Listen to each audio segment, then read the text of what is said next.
It is time to power level your way to level 90. Welcome back to Cocky Gachas, and in this video, I'm going to share with you guys something that I've been doing and also found out for a couple of days since the drop of the Guild Castle, right? So I'm currently in the Guild Dungeon, and as you can see over here, right, I am only 27M away from level 90. I know that a lot of people are already level 90. However, if you check out the main population, right, most free-to-play light spenders, they shouldn't be able to level 90 fast. You can see most of us are stuck at 89, and I believe that I should be ahead of most of all free-to-play players from this aspect, from a leveling aspect. You can see so many people still at so low level. So the reason why I'm able to do this is because I found out that the Guild Dungeon has a new bug or feature. I'm not sure if it's a feature, it might be a feature. So with the Guild Dungeon, like I mentioned in my previous video, there are various monsters that are of different levels and they have varying HP levels. So especially when it comes to the level 95 monsters, as you can see, today's level 95 monsters are the Creamy Fear. And if you were to take a look at the monster archive over here, right, we go down to the Creamy Fear option. Over here you can see the HP is 400k and it's level 93. So in this dungeon, although it remains the same attributes, the insect, wind, small remains, the loot table remains the same, yet the HP is drastically different. So if we just hit on this, you should be able to tell how different it is. It is very different. Okay, we just do a simple test. Look at this. My shield boomerang is doing 44k, okay, 46k plus 50k, around 100k ish HP compared to 400k out in the wild, and yet this is even higher level. And what does this mean, right? From what I've tested, each mob gives 1.8k. It doesn't matter what mob it is, every single day there will be a rotation of a level 95 mob. It will give you 1.8k EXP. That is almost equivalent to a Ragnarok Archer. If not, I think it should be the same EXP, but yet only 100k HP, and also the ignore defense requirements are going to be much lower for you to hit that 100k, which means that for you guys free to play and light spender, this is the best training spot for you guys to power level to level 90. And if beyond you still want to continue leveling, right, my focus of course is going to be on cards after level 90, but for you guys, you can continue leveling here if you have a castle. So this is quite a privilege to have a castle. Not sure if it's a bug, not sure if it's a feature. From what I've tested, I can get up to 30 million, and for wizards, for priests, it's even easier. I think you can get 30 million plus easily with these two spots here. So I also understand that for a lot of castles, your layout is going to be different. However, from what I've checked with other people, my friends in the server, you do have a spot that is very near. So what I'm utilizing is this spot over here. You can see that there are 1, 2, 3, 4. I think there was 2 more Queen Fears that are over here because we didn't kill them, then they flew away, right? So yeah, you can see the Queen Fear over here. So this spot and this spot over here, right, you should be able to find a spot whereby there are 2 level 95 mobs that are very, very closely secreted. There's only one spot in the whole dungeon, which is also why once I release this video, if a lot of people from your guild understands this and know that the EXP is lucrative, they might come here to farm and you are going to have a harder time. But there's another thing that I have to let you guys know is that I've confirmed that the cut PT system actually don't work here, and the reason why I've hypothesized is because the mobs are not exactly the same mobs, right? They have the same database, but they are not the same level, so they are not exactly the same, which is why the pity will not go up. So although I found a lot of the mantises, I found a lot of Sasquatch, they did not go up. However, I do believe that they will still drop cards. It's just that the PT, it might either be hidden or there is no PT. So this is just something to take note of. But the EXP is honestly too good to pass on, especially for me, right? Since I've managed to catch up so soon with this itself, I farmed very, very fast over here. The EXP is ridiculous. This spawn, you should be able to farm the 2 spawns very close by. You can see over here, right? Creamy Fear.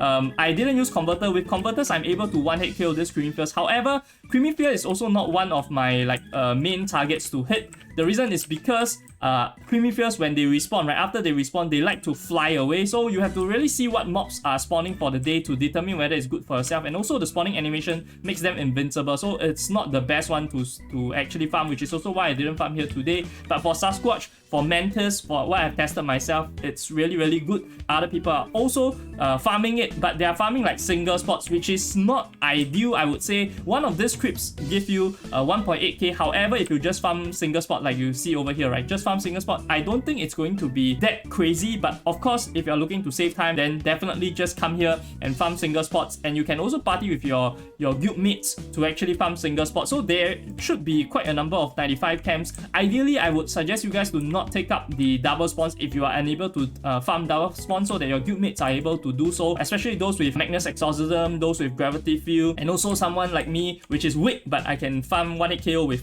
Shoe Boomerang with Converter. So people like me, ideally we should farm double spawns. For the rest of the single target classes, you can farm the single spots. It's going to be fine. And if you cannot 1-hit KO the double spawns, but you can 1-hit KO one of this double spawns, which is lower level. These are level 85, so one of them give you 1.3k EXP, equivalent to like a Pasana. So to have a Pasana at 80 plus KHP, because Sidewinder is 80 plus KHP, right? It's honestly also very insane. So depending on your power level, determine what camps you are going to farm, and then whether you should party with your guild members. But ideally, right, if you are able to solo this spot, right, you shouldn't party with anyone. This is going to be the fastest, and there is only one such spot in this whole map. If you take a look at the other spawns, I can show you guys around. The orientation for your map is going to be different, but I do believe the allocation of spawns is going to be the same. So if that spawn spot is actually taken up, you can farm somewhere here. So you can see that here there is a Sidewinder. You can walk over here, you can hit the Creamy Fear. So this is for Magnus Exorcism and Gravity Field. And then for a second spot, right, for people that are looking for a 2 level 95 spot, there should be another one, but they are usually a bit more far apart. So if we go over here, we should be able to see the Creamy Fear spawning around here. So this camp as well as this camp, you can see someone is farming on this single spot. So utilizing this as a double spot will be much better than using it as a single spawn. But as you can see, right, a lot of people are already realizing that this is extremely good EXP, 1.8k, and you can 1 or 2 hit at a time. So even if you don't farm double spot, it's going to be very good. I would suspect, even if you solo, at least 22 to 25 M EXP. But here, once again, right, for people, for priests especially, that are already farming on dark frames, depending on how strong you are, if you are already farming with a very dedicated, strong party, or you are dedicated to recruiting only strong people into your party, dark frame is still going to be better, provided you guys can all find spots. You guys know, right, dark frame very hard to find spots. So that's just one of the concerns when it comes to farming dark frame. For people that are more casual, free to play, like spenders, casual, don't want to waste time, come into Guild Dungeon and find a spot for yourself. Very easy, very simple, 1.8k per pop. Nothing can really beat it if you are doing a double spawn. And of course, while we are on the topic of farming double spawns, single spawns, I want to also give you guys some of the newer tips that I have for farming efficiency. So the first one that I have to share with you guys is that, especially if you're a melee class and you do not have a Packo, for my build itself, this Shoe Boomerang actually do not have a Packo, which is why this spot I do not farm max efficiency if I don't use a authoritative badge. So if you go to the consumables, you can see this, right, actually gives you movement speed increase. This is equivalent to increase a G for 10 minutes. So typically you have to use 8 for one session if you use ×2 the speedy candy, right? So I use 8 and then I just run between the camps very fast as if I have increased agility. This might seem very small to you guys, but honestly the difference is noticeable, and I've seen drastic increases in my EXP rates after I've done this, especially since I have to run between 2 spots, right? So this is one of my first tips. Now onto my second tip. This is a bit more min-maxy. I would believe that most people will not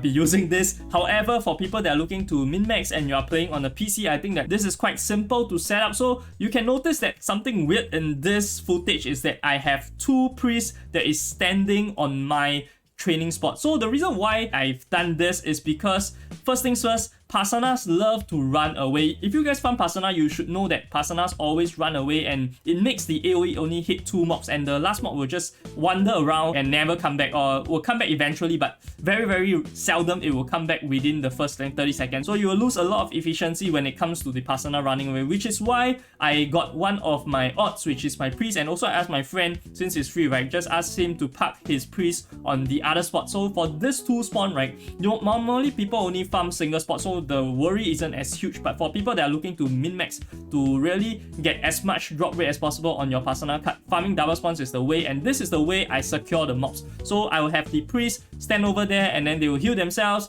they will cast a Samseo, but what they do is that they would draw the aggro from the Pasana so that Pasana would not wander while I'm hitting the other camp, right? As you can see, I'm 2-hit KOing most of the time on Pasana with my Squid Gate. So this is going to be quite beneficial, especially if you are not one-hitting, right? If you are sharpshooting, you are one-hitting, maybe it's less of a trouble, but sometimes you will also encounter this problem whereby it just runs away once it spawns, just like the Creamy Fear, on a lesser frequency. but this is going to ensure that you are always going to hit 3 mobs, and then since it's a priest, it's able to sustain itself. So just use your priest sword. If you have a priest sword, stand on the spot. And also, if you're using an emulator, there is oftentimes a function to set up a macro. So I know that a lot of people also do this. This is nothing new, right? Not some bug abuse that I'm talking about. For emulators, especially the one that I'm using, LD Player has a quite established macro system. So if you do that, you have LD Player and you are not moving when you are farming, right? You can actually use your priest to set up macro so that the priest will periodically